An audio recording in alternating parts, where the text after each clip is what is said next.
alone. But will that come? Now, over in Bali, in Indonesia, the G20 have been meeting and expressed concern over an alarming increase of food insecurity. The EU has pledged an extra €210 million. Does that do enough? Well, one thing we can say is that help needs to come fast. The IRC are predicting an imminent famine in Somalia. But this is also a crisis that goes beyond one country, and that is, of course, the subject of today's debate. Now, as humanitarian organisations have vastly scaled up their response, the international community has perhaps gone a little bit into reverse.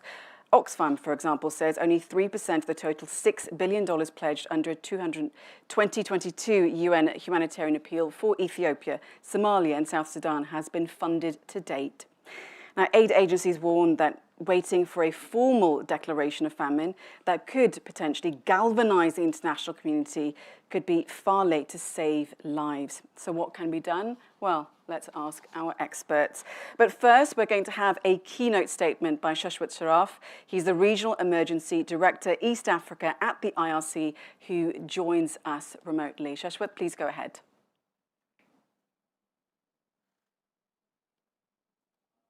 I just would want to start by saying that during my travels in Somalia, Ethiopia, and Kenya over the last few months, there are two particular conversations that really struck me, and actually showcase what's happening today. There was an IDP camp in Galmudug in Somalia, and we were having conversations with the population there. When we were about to leave, there was a very old man who stood up and said, "Do you know what hyenas are?" And he said, "We basically have been reduced to nothing but hyenas. We go out in evenings in packs in search of food and scavenge for food. And this is no life that any human being should live, because we've always lived with pride and dignity. We've been very proud pastoralists and have been able to survive for generations, but this is no way to live."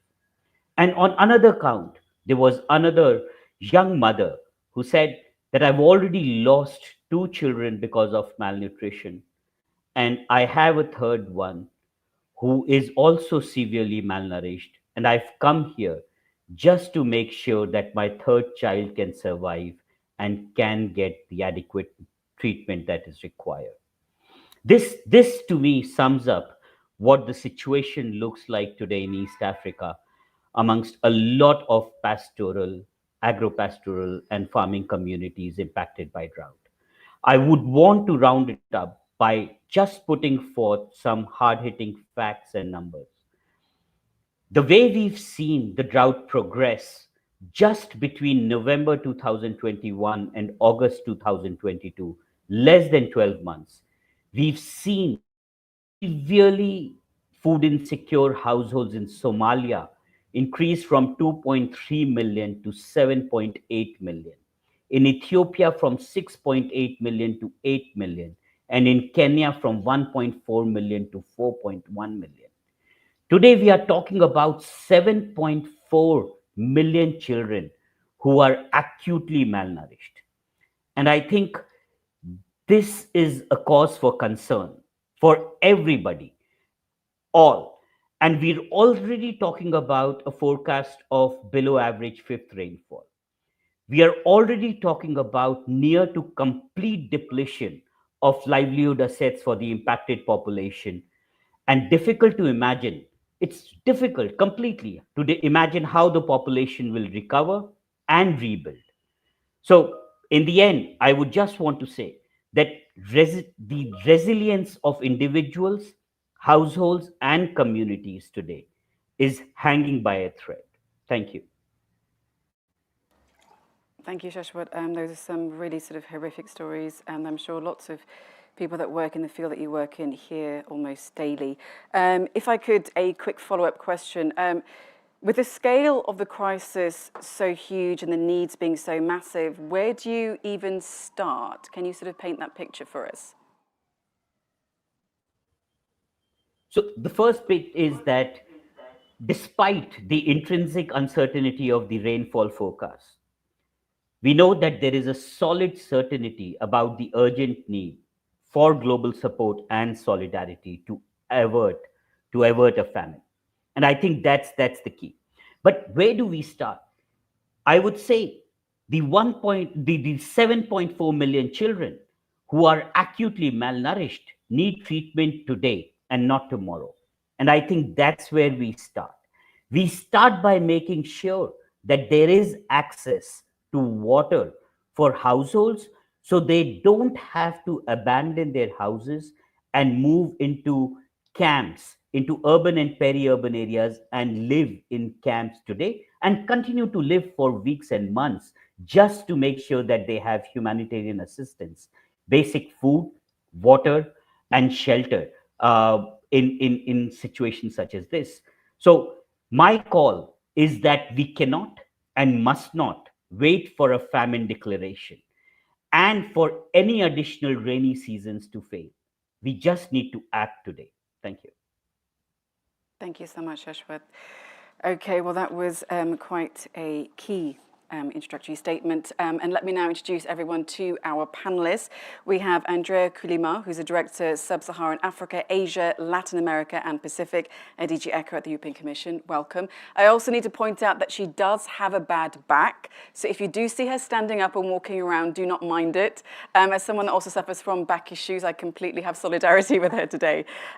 We also have Maria Arena, MEP, Chair of the European Parliament's Human Rights Subcommittee and member of the DPAP Committee, the European Parliament's Delegation for Relations with Pan-African Parliament. Welcome to you also. Thank you for taking part.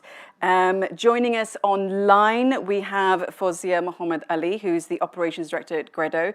They're a local non-profit in Somalia. There she is. Welcome, Fouzia. Thanks for joining us. And then finally, we have Harlem Desir, who's a Senior Vice President Europe for the IRC. Welcome to you also. Now, Eleanor Hevey was meant to be joining us, the Associate Director, Centre for Disaster Protection. She can no longer join us due to some personal reasons. So we do hope that she is okay. So welcome to everyone. And as I was saying, this really is a panel of experts. So we really are pleased to have all of you participating today. But first, let me ask all of you to introduce yourselves. So Andrea, if I could just ask you to go first, please. Okay, so you mean to do an introductory statement or to introduce just ourselves? Introduce you. You can say exactly whatever you'd like to say. All right, so I work in DG ECHO now for more than 20 years. I'm the Director for Operations in Sub-Saharan Africa, Asia and Latin America, which is a very nice job, but also a very tough one because you're always asked to prioritize and to give to one or the other. And when you look worldwide, you see that the needs are actually increasing. And the disasters are increasing throughout. Although we increase our funding, it never catches up to the level we would like it to be. Okay, thank you. MEP Maria Arena. So I'm chairing the Human Rights Subcommittee at the European Parliament. I'm also in the Environmental Committee, Environment and Health Committee. And I used to be in the INTA committee, so International Trade Committee. And so it's really interesting to work on these different issues, environment. But because they're all interlinked, yeah. Yeah, they are totally interlinked. When we are talking about climate change, we are talking about human rights because we have seen that with this climate change, people are just deprived of their fundamental rights, just the right to have access to water, for example, or access to live in their own region. So it's really something that is really linked. And when you are dealing with international trade, you see also the way we, as European, we are pushing for our own model in these countries, and sometimes it's not the model that we have to push for in this country. And so it's also something that we have to have in mind when we are dealing with this policy and to have a kind of coherence in the policy that we are making with these countries in the south. Thank you so much. Over to you, Fouzia. Thank you. I'm Fouzia Mohamed Ali. I'm the Operations Director for GREDO. GREDO is a national NGO that works in different thematic areas, healthy, emergency response, food security, and education. To that is my introduction, but I can share with my other concerns and the reality on the ground later on. Thank you.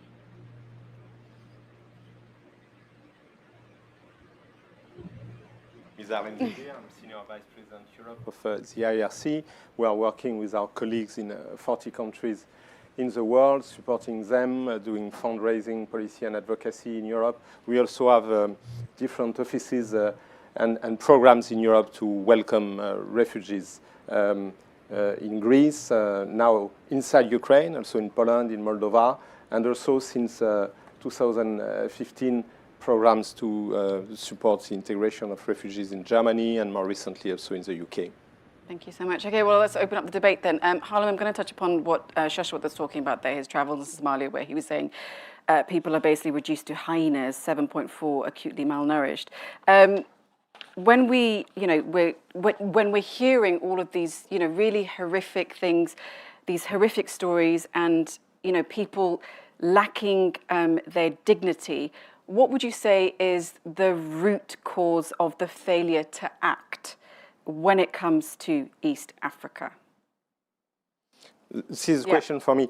So first, Mariam, I want to say that I'm very happy that we can, the IRC, co-organize this event with Euractiv.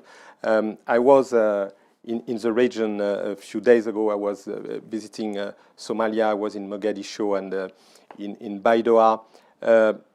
And Shveshvat give very direct testimony of what is happening in Ethiopia, in part of Kenya, and also in Somalia, where he traveled, and we will hear also our colleague Fouzia. You have a combination now of climate change with 4 or 5 consecutive droughts, of conflict, and also of some consequences of the war in Ukraine, with increases in food price, in medicines price, and so on. And so you have millions of people on the move. In Baidoa, where I was, there is now roughly 1 million internally displaced people still arriving to the city, which was a city of 250,000 people. And you have kilometers of makeshift tents, in places where there is no water, there is no electricity. So the first thing is that there was a lot of early warning. This is a crisis which could have been anticipated because we saw the succession of these droughts, which are one of the consequences of climate change, for which this population and this country have almost no responsibility. I mean, the carbon emissions of this country are nothing, but they are paying the heavy price. And I will first underline the fact that, of course, we need urgent funding and that we need action, not to wait for a declaration of famine. Because as it was said, as you remind, last time when the declaration of famine was made in 2011, there was already 250,000 people who have died. So we need now to mobilize much more funds. And I will say that the war in Ukraine should not be an excuse, especially in Europe, for saying that we cannot do more. It should be exactly the contrary. Because, and that was, by the way, the view which has been taken by the US Congress so far, to consider that as the situation is degrading even more in East Africa and in some other part of Africa like Sahel, where we have been both traveling a few weeks ago, there should be, on the contrary, a very strong and immediate mobilization for the region. So the causes are multiple. They are mainly the combination of conflict and climate change, but the answer should be immediate and should be much more higher than it is now, especially in Europe. Well, let me ask you maybe perhaps a follow-up question. Perhaps the other panelists can interject as well. You mentioned the war in Ukraine and obviously the galvanizing. We've seen the world come to Ukraine's aid as it should. But has the war in Ukraine also shown, particularly for areas like East Africa, has it shown that it matters who you are rather than the scale of what you need? Well, the scale of the humanitarian need to support Ukrainians are huge. That's absolutely clear. And we are entering in winter, and we see the devastating attacks against civilian infrastructure, electricity, power plant, and so on. So I think it's not a matter of competition, but rather what we are ready and capable to do for supporting the Ukrainian population who is in need of this support, we should also be able to do it for other populations where the crises were existing before and has not at all disappeared by miracle because of the war in Ukraine. On the contrary, because, as you know, of the effect on all prices, food prices, energy prices, access.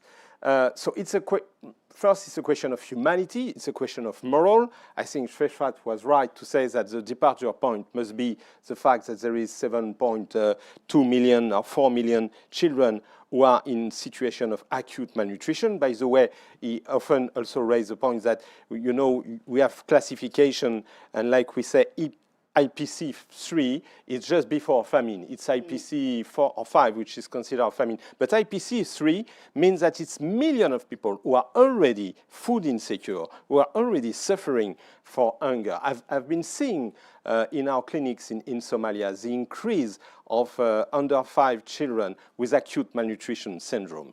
And already in life, I'm in danger. So I think that whatever the moral reason, we have absolutely to mobilize more, but it's also an issue, I mean, of security for the future of this continent, of Africa, of this part of Africa, and for the future of all of us. Andrea, would you like to follow up? I mean, also, just to come to it, given the swell of support that, of course, the EU has shown for Ukraine, it doesn't mean that the EU is limited to act elsewhere, and in fact, the EU has upped its support, hasn't it, recently? Yes, that's actually the point I wanted to make. The Ukraine was, 25th of February. I myself led a mission of 8 donors to Somalia on the 8th of March, because we could see, you know, the writing was on the wall when it came to the 4th failed rainy season, and we decided we had to act before the confirmation that that rainy season would fail. The European Commission, thanks to the support of the European Parliament, already mobilized funding in December 2021, additional funding, in order to respond to the upcoming 22 situation. I don't think we have failed to act. I think there has been a collective failure to act early enough. And that had nothing to do with Ukraine, because Ukraine was not yet there. If I look at the figures, in 2022, the EU has mobilized 920 million for humanitarian food assistance to be spent primarily in vulnerable countries. This is 60% more than last year. This is 80% more than in 2020. So there hasn't indeed been a particular effort given to Ukraine, but that has not been in 2022 to the detriment of other crises. And that's largely thanks to the European Parliament, largely thanks to mobilization of, you know, decommitted funds of European Development Fund that were reused, although they were supposed to go back to the member states' budgets, and so on. We have left no stone unturned when it comes to the response in the Horn as well as elsewhere. Nonetheless, despite this effort, what do we see? We're not where we should be. We could probably be worse, but we're definitely not in a nice place. And why are we not in a nice place? I think various elements to that. First is, this is not an emergency man-made conflict like Ukraine. This is not something unforeseeable. This is something that has been building up for years. This is something which is related to climate change, to a large extent. We call it food security, but it's not really a food security root problem. It's a water problem initially, more than anything. And you can survive 3 weeks without food, but you can only survive 3 days without water. This is a governance question that has an impact on it. This is also a security question. Let's not forget where Somalia is in terms of conflict. I was, as I said, in March in Baidoa, actually, and in Kismayo. And in Kismayo, in the hospital, they were starting to have the first cases of measles coming from the IDPs. The age of the patients was up to 15 years old. What does that mean? That means that there were kids up to 15 years old who had not been vaccinated for measles. Gosh. Why were not they vaccinated? Not because of the drought. They were not vaccinated because they were living in areas under Al-Shabaab control where the presence of the government, the capacity to provide services and so on, is not there.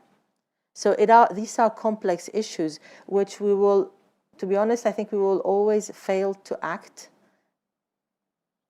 if we do not target and address the root causes. If we don't look at it from a development perspective, from a governance perspective, and so on. I was shocked when I was in March to hear how much 200 liters of water cost. 200 liters of water brought by water trucking, not in very clean conditions, so the water is already arriving, not exactly very potable, $18 for 200 liters. I immediately did a quick calculation compared of how much I pay here in Brussels for clean water coming directly to the tap of the house. The Somali family was paying 3 times more. Gosh, really? And I was paying here in Brussels. And you were paying here. And you know, normally the cost of your water should follow the income that you have and the standard of living in a country. So these are really root issues that need to be tackled. Now, from a humanitarian point of view, in terms of response, we could have done better. I think the collective element is that we could have done better, and the objective of that mission that we did in March last year with a number of donors was to alert on the situation, was also to alert the humanitarian responders also to do better in the way they were operating, to raise the alarm bell earlier and so on. Commissioner Eleanor organized in April last year 2 significant events, fundraising events. One was on the Horn and one was on the Sahel. And in both events, bringing in also the development aspect, because a development response has to be brought in. Now, you might tell me, but development takes very long to respond and so on. However, in Somalia, this time, one of the mitigating elements for the response has been that based on the lessons learned from 2011 and based on 2017, there are development programs which address, for example, safety nets, which provide cash transfers to people who are below a certain level of poverty. We could actually do the nexus and link up with those existing programs whilst new programs are being put in place. And so, MEP Maria Arena, what would you like the EU to do more? How can it scale up? I think it's really important what we have said, because when we have this kind of emergency crisis, we always think about humanitarian help, and it is the first answer that we have to have. So it is solidarity in a very short term, and we have to do more. And I totally agree, and I think that Europe has done the best that they can do on this. It's possible to do more, but I think that we are there, and we are helping people at the first answer for emergency. But if the EU has done the best that it can do, you also say it needs to do more, so it hasn't done the best that it can do. Exactly, because it is on the middle and the long term, and I think that it's. I spoke about coherence of our action. 6 years ago, I think it's a little bit more than 6 years ago, I was in the Trade Committee, and I was the only one in the European Trade Committee to oppose us on this trade agreement with Kenya. And some people told me, why are you against this trade agreement with Kenya? And my answer was, we are just pushing this country to make exactly the same thing that we are doing, but not with the same resources. For example, having this flower industry in the Kenya. It's not necessary to invest in flower industry when you know that your people are just dying because they don't have access to water. And to have flower industry, you are just taking the water of these people that it's needed for them to live in their country, just to have flowers. They are not eating flowers, not at all. They are selling flowers to our countries here in Europe, and the people that are receiving this money are not the people, they are the elite of the country, and they are not redistributing this money for the rest. It is a question of governance. And if there is a problem of governance, we as Europeans, we don't have to push for this kind of model. What we have to push for is for an endogene model with people. I don't want to speak about food security, but I want to speak about food sovereignty. This is the first thing that we have to to have in this country. Of course, if there is not food sovereignty, we can help to have a network of food sovereignty with other foreigners' countries. But the first thing that we have to do is not to push them to a producing sector of agriculture that is not feeding their people. And unfortunately, Europe, we are not really coherent on this, because in the one hand, we are supporting development projects, and it's really important to do so. And in the other hand, we are supporting business projects that are totally controversial with these development projects. And so what I'm asking for, and what I say that we are not doing our best, is having this coherent model, saying that the first thing that we have to do is, of course, humanitarian help, but the second thing is to give the opportunity to this country to be really sovereign on their agricultural product in this country. With the climate change also, and I'm really interested in what is happening in the COP27, loss and damages is really important also, because it's a kind of solidarity that we have to do, because we know that we are not changing this climate change for this country. It's too late, unfortunately. So what we have to do is to see where it is still possible to live, because in some place of this country it is no more possible to live in. And so where it is possible to live and how it is possible to help this population to live in other places of the country and help the government to do so, to have this transition. And in this, we are not in the good way.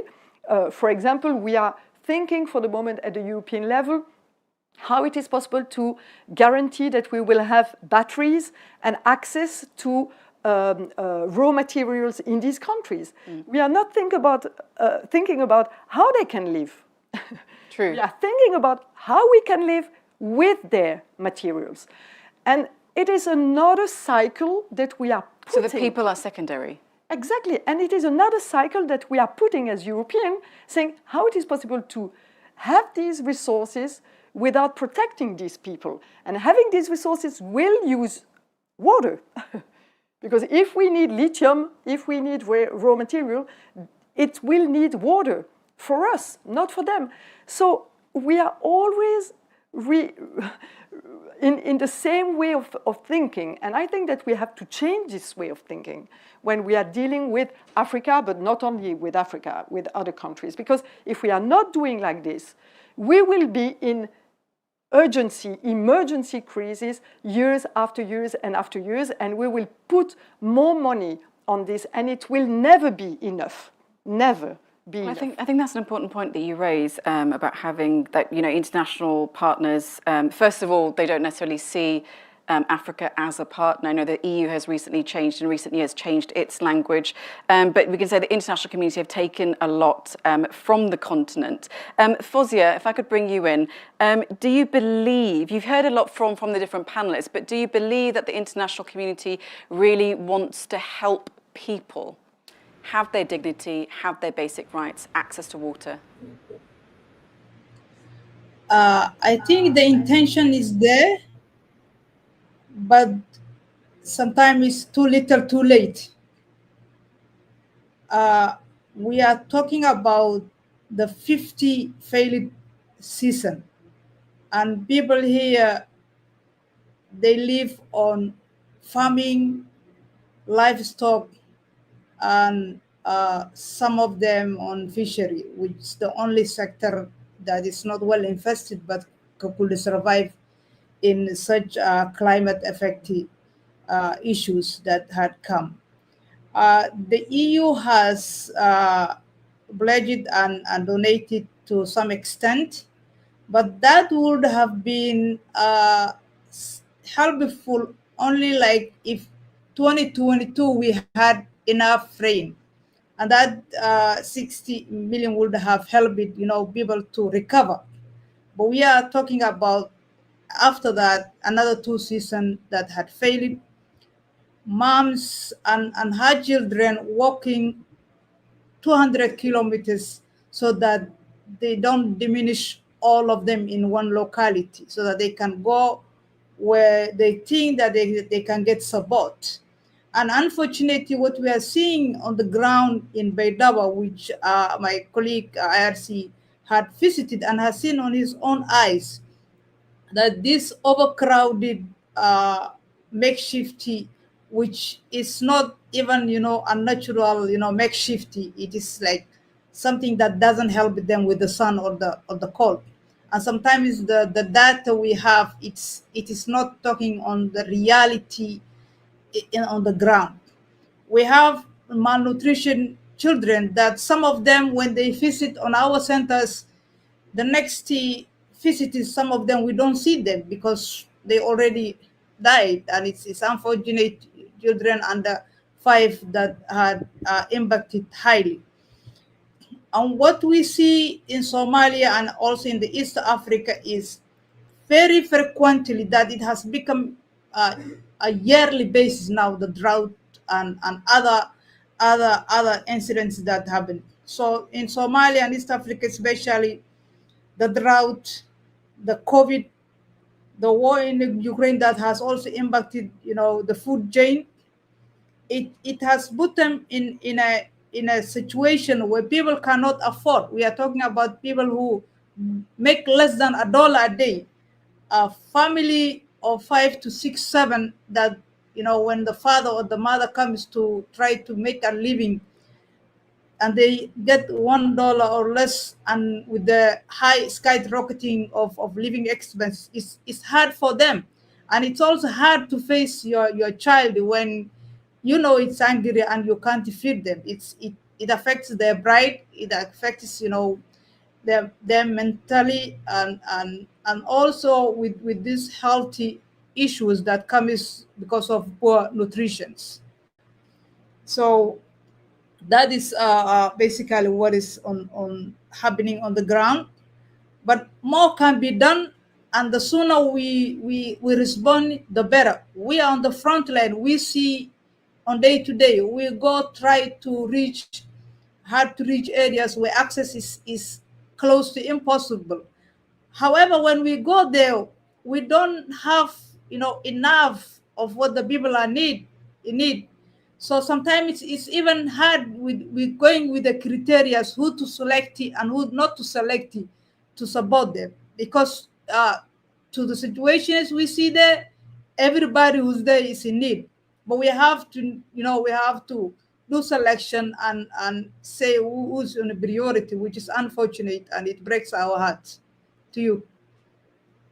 So much more needs to be done to meet all of these needs. Fouzia, I don't know if you were watching the news today. I mean, obviously the G20 are meeting in Bali, and they've made latest pledges saying that they will be focused on food security.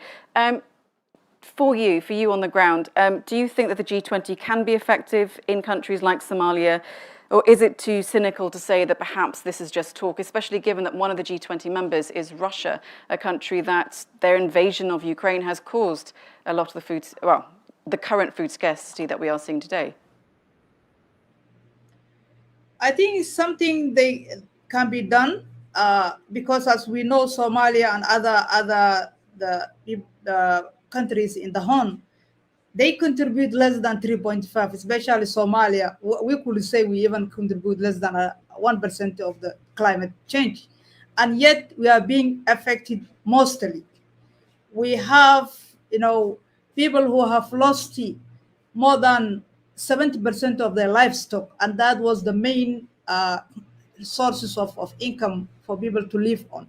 We have families who have now abandoned their farming because of the effect of the drought, recurrent drought.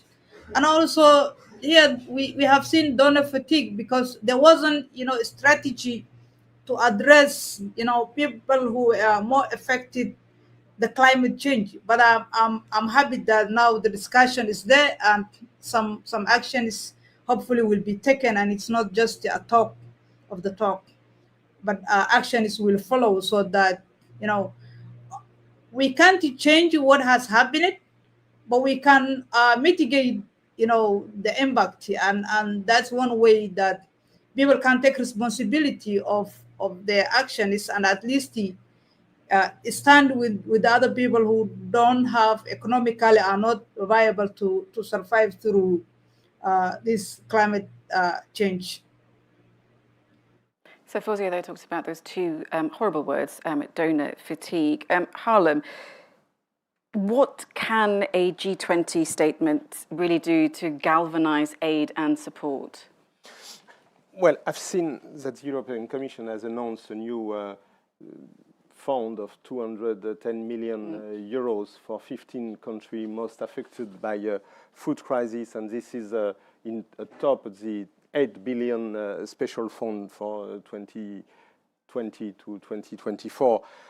So I think this moment of gathering of the leaders of the more important economy are very important to try to accelerate the mobilization of support. I agree that the European Commission and the Parliament have done their best, but when I look at the cuts in some member states or other European countries, even no more member of the European Union, in their aid budget, I mean, we are facing a problem. Yes. And there is sometimes politics in it. There is new priorities because of the economic and social crisis in Europe, because of the increase in energy prices. We have seen already that kind of attitude during the COVID. And it has had a very strong impact on public opinion in African countries and on the political and geopolitical reaction to the war in Ukraine. I mean, people during the first phase of vaccination have seen that we keep the vaccine for us. We did not share really the vaccine. So I think that now we have the COP27 at Sharm el-Sheikh, we have the G20, we have all the world leaders meeting to deal with the new economic and energy world situation, but we should look also at the famine situation. And that's why we are organizing this alert. That's why we want to highlight the situation in the Horn of Africa. There is people who are at the verge of famine. In fact, probably, I mean, there will be maybe in the next weeks a declaration of famine, but it's already the situation for a lot of people. And so there is a need to act urgently. Then we also have to act on more structural and long-term response. It can be related to economic model. It is also about the way to ensure the access to scarce resources, the water, the part of the land which can be cultivated, which can be used for agriculture and pastoral reason.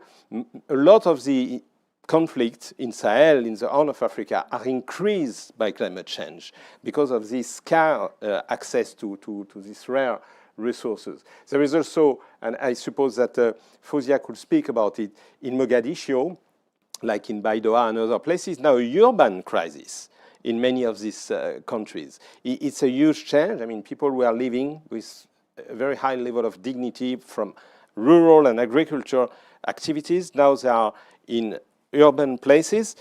We hope and we can hope that a lot of them could return to rural activities, but some will remain in cities which are not constructed at all for welcoming them so far. So there's a lot of structural of course, things to be looked at. And as the Sharm el-Sheikh COP27 is ongoing, there was this announcement, since the COP in Paris, that $100 billion will be dedicated to adaptation and mitigation and so on. But I mean, most of it should be concentrated to the more fragile and more exposed country. And it's not the case, very far from this now. And at least half of it could be dedicated to this country, which are now the most affected because of the drought and the floods and the direct impact of climate change on the life of people. And you also brought up, you were also speaking about climate change a bit earlier as well. So, you know, I think it was the Prime Minister of Barbados who was scathing at COP and who said that essentially, you know, poor countries have been exploited, and he warned of a billion climate refugees. So what sort of help can come from the leaders at COP, do you think?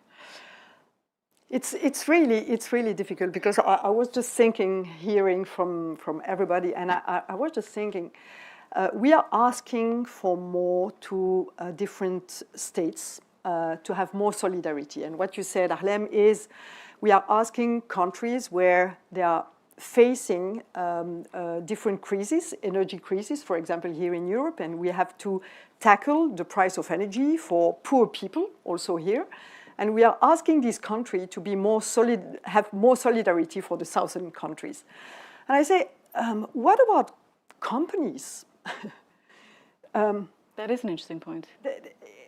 The principle of pollueur-payeur. We have companies that are responsible for what they have done on the climate change. What are we asking to them for solidarity? I was 1 month ago in Uganda, and I met with the Total Energy company, and they are here. And it is not because they are French, but I can take any, for example, Italian one. So, they are here in Europe making a lot of money on these energy crises. And they don't want to pay their taxes on this. That is definitely a concern for a lot of people. And they are there responsible for land grabbing. Because people that were there living with their own territories and with their own agriculture, they just are away of their land because of a pipeline that will use fossil fuel for exports. And this Total is making a lot of money there also. And who is paying for people in Europe that have no money for energy and people in Africa that have no money to eat? They are states. Andrea, it's really something that we have to, we really have to work on this. It's really important to make these companies pay for the damages more than what they are doing for the moment, and really to prevent these companies to do the damages that they are doing in these countries. And this is the best way of having in the long term, a solution for these countries. Because if we are not doing this, we will pay the bill, and they will never pay the bill that are causing here and there. So for me, the one that we have to do, and we have to make them pay the bill, is these companies. But it's more of a national competence rather than EU competence. No. It's for national countries to tax these energy giants, surely. I want to build on this because it's always also from crisis that the EU also has advanced as a project. So I think it's very interesting what Maria says. I want to come back to the issue of who's paying, and I'm going to disagree with my friend Harlem on what he says on COVID. The EU is, at the beginning of the COVID crisis when vaccinations were there, the EU countries were the ones sharing most vaccines. Not I can think of one country that wasn't. Yeah. Not as EU. Yeah. As EU and the EU member states at the time were sharing part of their contracts, and that was the whole effort that was there. We're very good at being bashed. I mean, that's something the EU is very good at being bashed throughout on this. I mean, I have here the Somalia overview, humanitarian funding overview. Who do we have on the contributors to 2022 Somalia HRP? On the top, definitely the US. They're the biggest donor when it comes to humanitarian assistance. Then we have the European Commission. Then we have UK, then SURF, then Germany, Somalia itself, Sweden, Canada, Japan, Netherlands, Norway, Denmark, Ireland, Finland, Switzerland, France, New Zealand, Korea, Turkey at 0.2 million US dollars. That's the lowest level that is captured. Where are the countries who are making money out of the increased energy prices? Where are the economies, the big emerging economies in this? Who are the countries who are reaching the 0.7? And indeed, some member states will reduce their contribution to humanitarian aid and to development assistance, notably those who are at the 0.7 because they have an economic recession and therefore, in absolute terms, they have less money to dispatch around. But we have a structural problem in the humanitarian world. I don't want to speak about the development one, but in the humanitarian world of a donor base which is far, far too small in terms of public donors. And the way the world is going, despite increasing fund, despite the generosity of the European Parliament in increasing our humanitarian funding, it just ain't going to be enough if there's more people who don't chip in.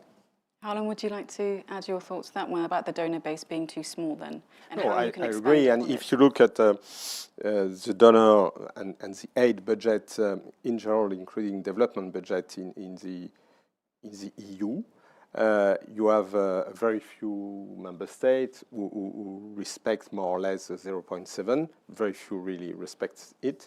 And a lot of others don't do any effort. Hopefully there is the EU budget as such, but I mean each member state is supposed to, at minimum, respect its target of 0.7. Some were even above, and now are speaking about reducing it, which is a pity. Again, because I don't think that the crisis in Ukraine justified to diminish international aid. Regarding the vaccine, I mean, again, it's not a critics against you or against the European Union, but I mean, we have had a strong delay between the mobilization in the Western. You can't perhaps democracies point in general fingers, but it did happen, yeah. In the global south. It's an image question largely. I think in the media of the countries I work on and in the media in general, there is a very narrative which is going on now, which can be refuted by facts when it comes to, for example, this issue of has there been less funding for humanitarian assistance because of Ukraine in Africa or elsewhere. It's not true. Yet still, the story is not necessarily heard or necessarily told. So whether it's because of disinformation or other issues, or because we haven't been very good at saying what we do collectively over the past years, I don't know what the reason is. You might know, you're a journalist, so you should know about that. Well, let's bring in Fouzia then. Fouzia, you've been hearing what the panellists in the room in Brussels have been talking about and the respect of 0.7. What's been your sort of thoughts as to what you've heard the panellists talk about? I think the climate justice is coming out, whether it's being companies who are responsible or the governments on each country that tries to get their fair share of responding to the climate change. Maybe the governments in EU needs to take accountable for these companies that has contributed to that.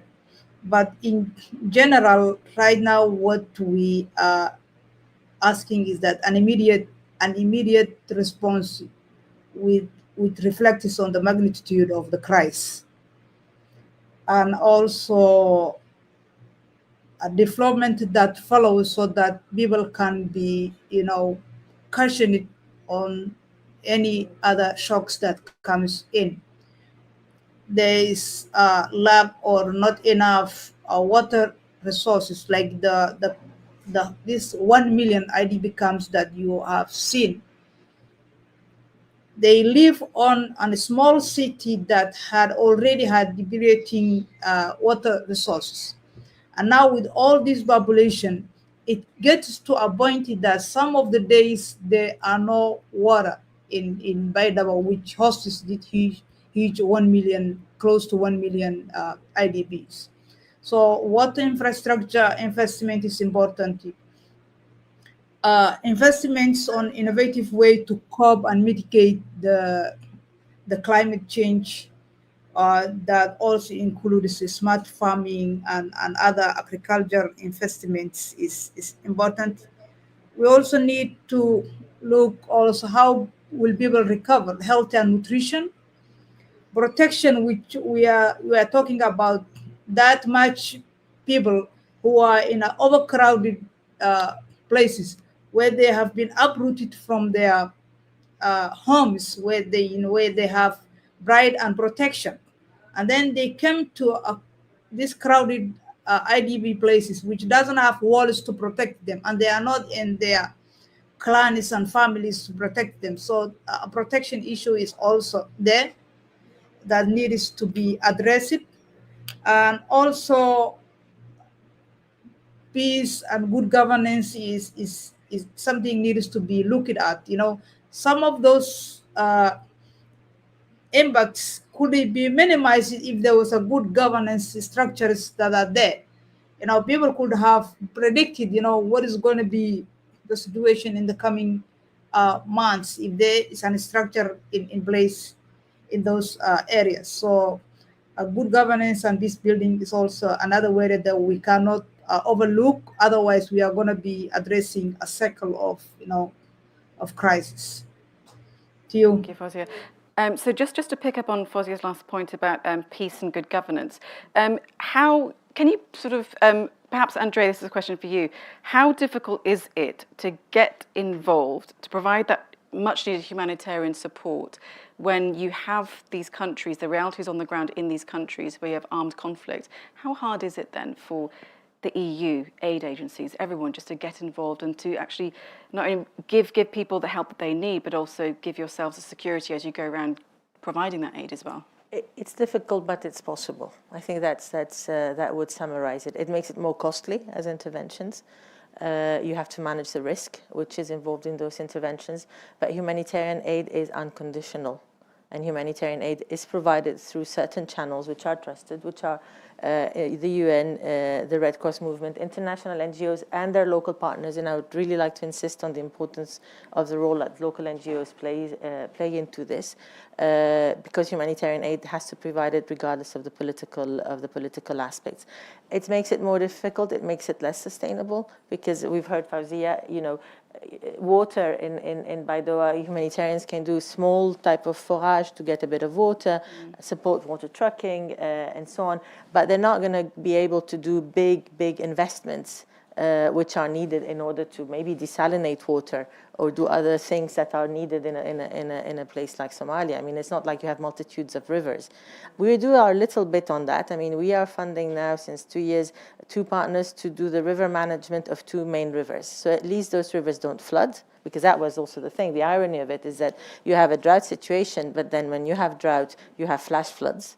And when you have flash floods, you have also people who are dying because of the floods, which is, I guess it's the worst curse that you can have in a situation like this. So those little elements can be done, but it's really the sustainability and the capacity to address the root causes when you don't have the governance, when you don't have a stable structural situation, where you don't have the energies of the governments which are focused on addressing the drought, but rather focused on, in the case of Somalia, fighting Al-Shabaab or other things.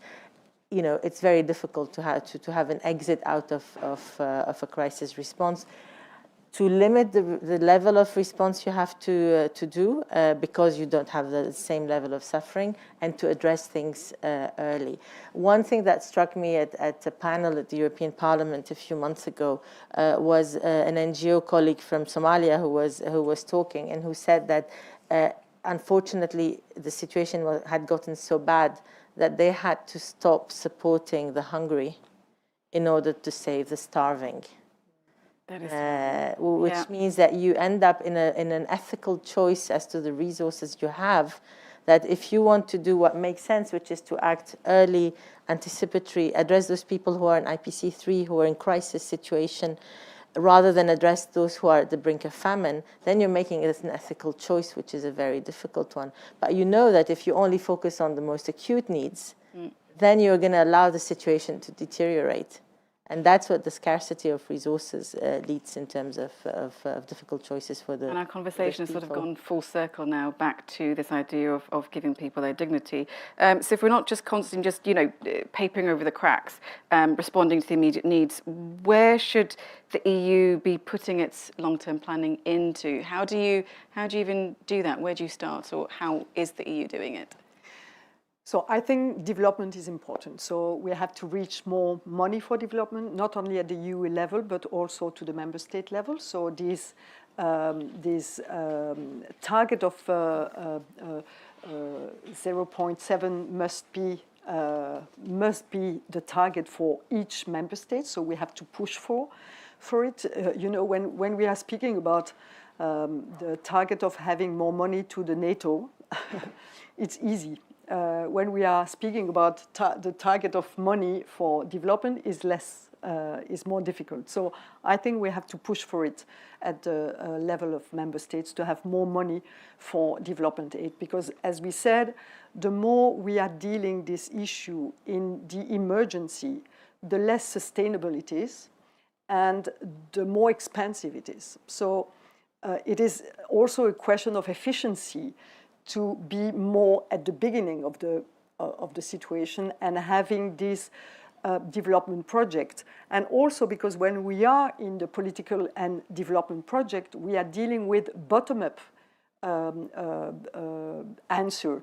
And it's important to work with people living in these countries and not only having this coming from the government of these countries. We have to work with people living in these different areas, and we know that sometimes it's difficult even for government to work with these remote areas. When we are dealing with the delegation, European delegation, we see that a lot of projects are in the capital and less in the remote areas. So for me, it's really important to work with the communities living in difficulties and to understand if it's possible to continue to live in these areas and having this transition plan to perhaps remove population from a region where it is no more possible to live and give opportunity. We spoke about, for example, the fishery. It is also something on which we have to work on because we have, for example, fishery agreement with countries, and so we can push at the European level to have less European fisheries in these water and give more opportunity for small fisheries in these countries. And these are the kind of projects that we have to balance at the European level, not being selfish when we are dealing with these different issues. And sometimes we are selfish. I want to go to questions. Oh, Harlem, did you want to say something? Or were you just touching? Okay, you were just touching your nose. No worries. I want to go to questions because we have about 15 minutes left. And given what you were just talking about, we have a question from Peter Barakzak, who says, why haven't local farmers been assisted enough to develop resilient food systems? Yeah, but just because we are just reproducing the agriculture system that we have at the European level, and we want other countries to be in the same production. I think it's totally wrong.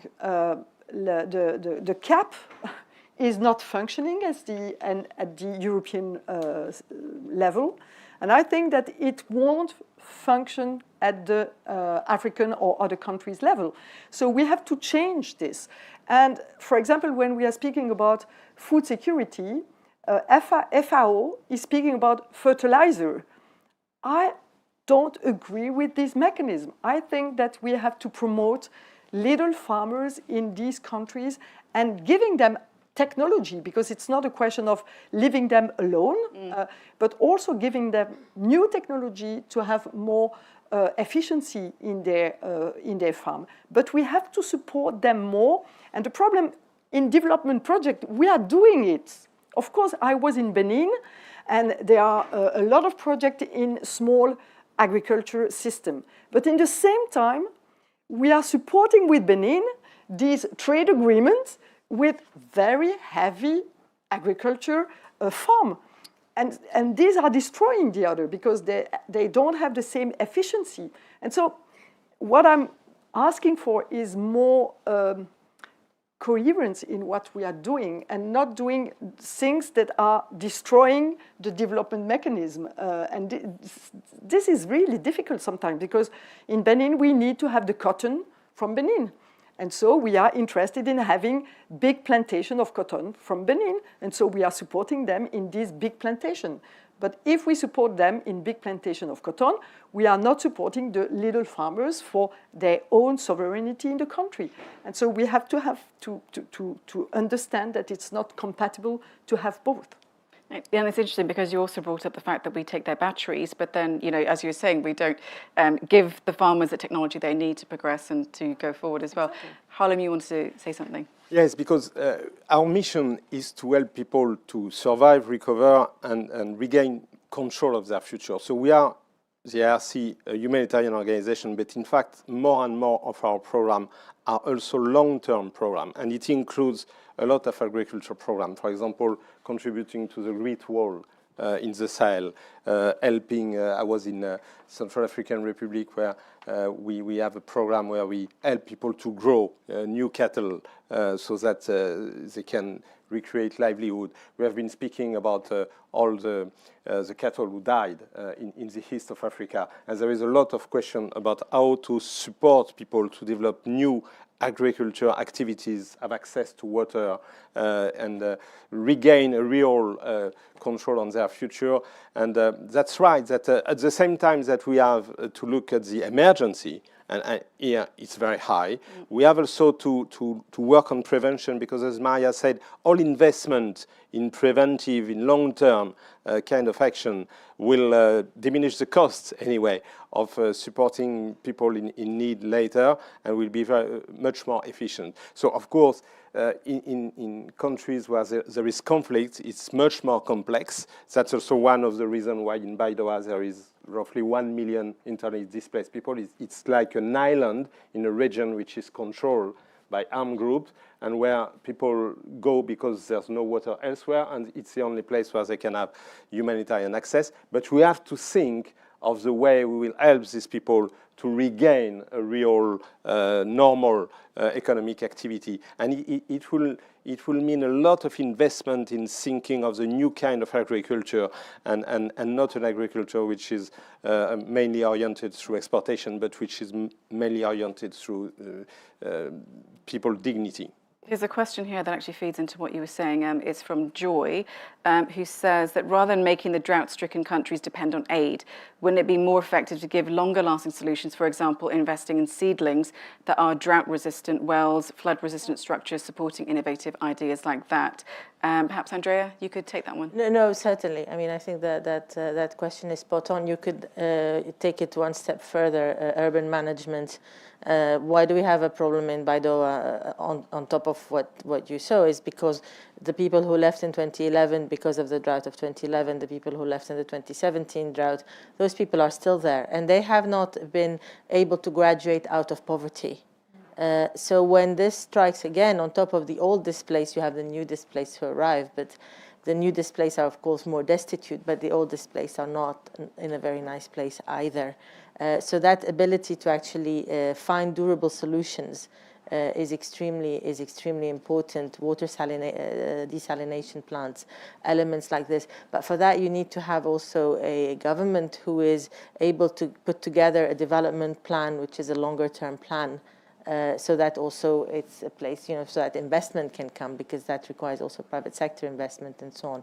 So we go into a different ball game than the one of an emergency humanitarian response to one that addresses the root causes. Okay, one last question. I'll give it to Fouzia. It's from Michelle. Michelle says, do the speakers anticipate or advocate an increase in the use of direct cash transfers to individuals and families as an effective and sustainable means of combating chronic hunger? Fouzia? The direct cash transfer is something that works for the people. And it also gives them, that, pride that, they don't have to sit somewhere to wait for the food to be delivered, which can also put sometimes them in risk. So, but it depends, the resources that are available at the time. We know the need is too big, but the funding that comes through is too small. But one thing that is proven because of the mobile banking that is available now in Somalia, that helps a little bit through this cash transfer, and it gives them, now the ability to buy the commodities that they need. Although the price inflation also affected them, how much they are able to buy to feed their families. What you could have given 2 years ago that could have helped it for 20 days, now it's not even enough for 15 days because the price is skyrocketing. Access of the food, which is another problem. Transportation of those goods, went up because of the fuel price that also went up. So there are a lot to unpack, but what we are really encouraging the cash transfer so that people will be more safer. We don't put them in a harm way. At the same time, they are able to survive and buy the communities that are mostly in need of them. That used there also was dignity. Thank you so much. Okay, well, we only have a few minutes left, so I'll ask you guys for your final thoughts. And perhaps you could frame it within this final question. If this cycle of drought and famine can't be broken, what is the future going to hold?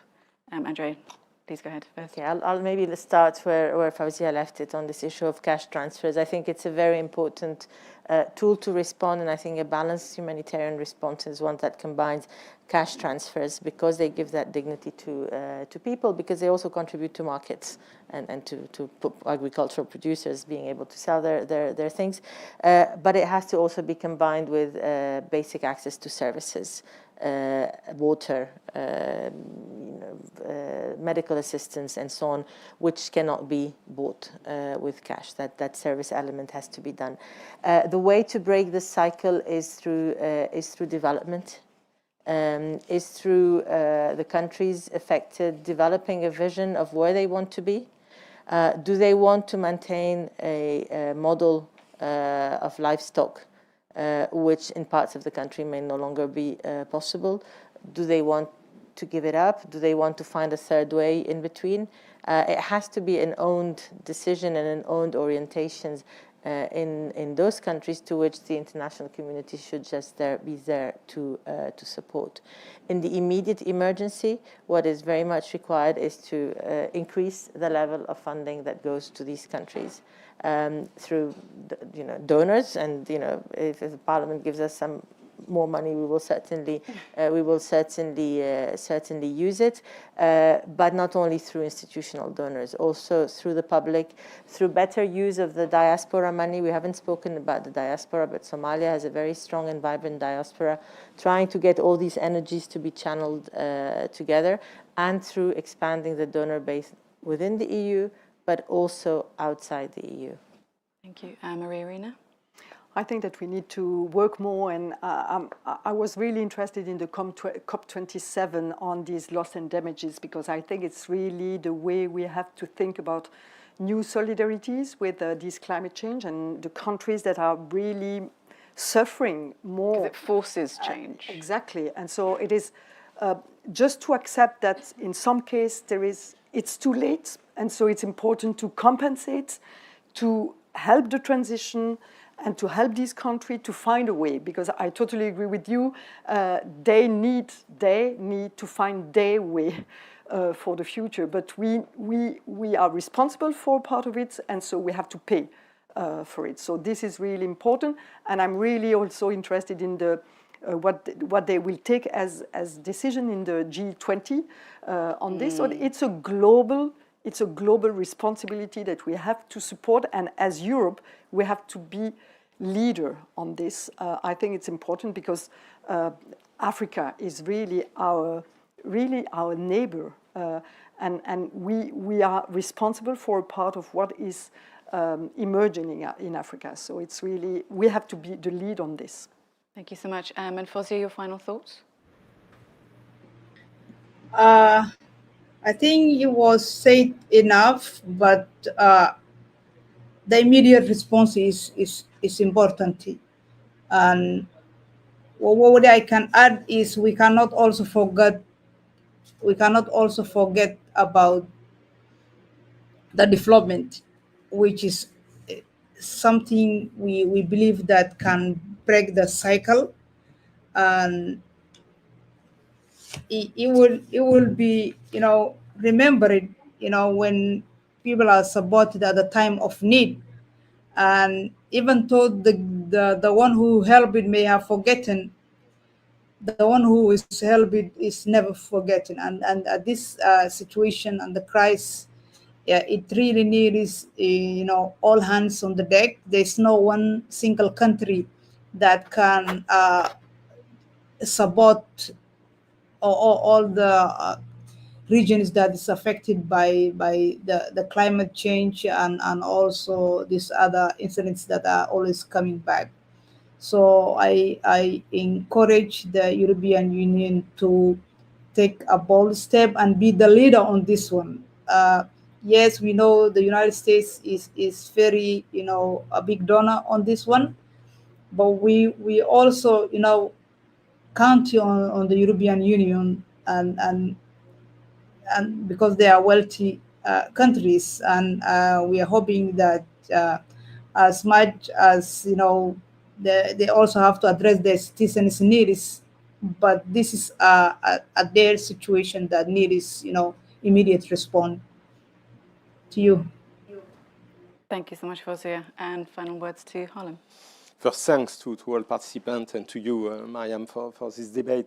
I think climate change, we are all facing it, and we now understand that it's not a crisis for the future, it's already here, and it's a man-made reality. But there are people in some parts of the world who are paying a higher price, and it's a life price. And those are the people, especially in the Horn of Africa, in Sahel, in some other places, in Pakistan, we've seen the flooding. And so, I mean, we all have to face it, but we have to support more those who are most affected now. And we have to do it working with the local communities, with internally displaced people, with the host community, to help them to cope with this and to reconstruct a new model of development. Of course, when we are working in places of conflict, we also face impunity of the crimes committed against the civilians. This is also something very important. We have to combat this impunity, which restrains the access to humanitarian aid. But again, it's by first being there in terms of emergency, avoiding a catastrophe.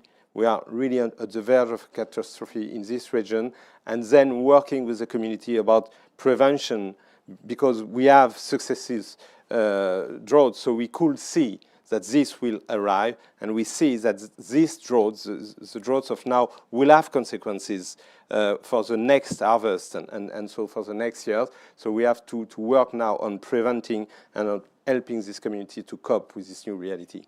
Thank you so much. And I think definitely this was a much needed debate. Thank you to all of you. Thank you, Fouzia, as well, joining us online, for giving all of your sort of insights into what is actually happening on the ground and the kind of support that can be given. I hope everyone watching in the room, everyone watching online has enjoyed, or at least, you know, understood the realities that are, of course, being faced on the ground. I'm Mariam Zaidi, watching your active debate supported by the IC. Thank you and goodbye.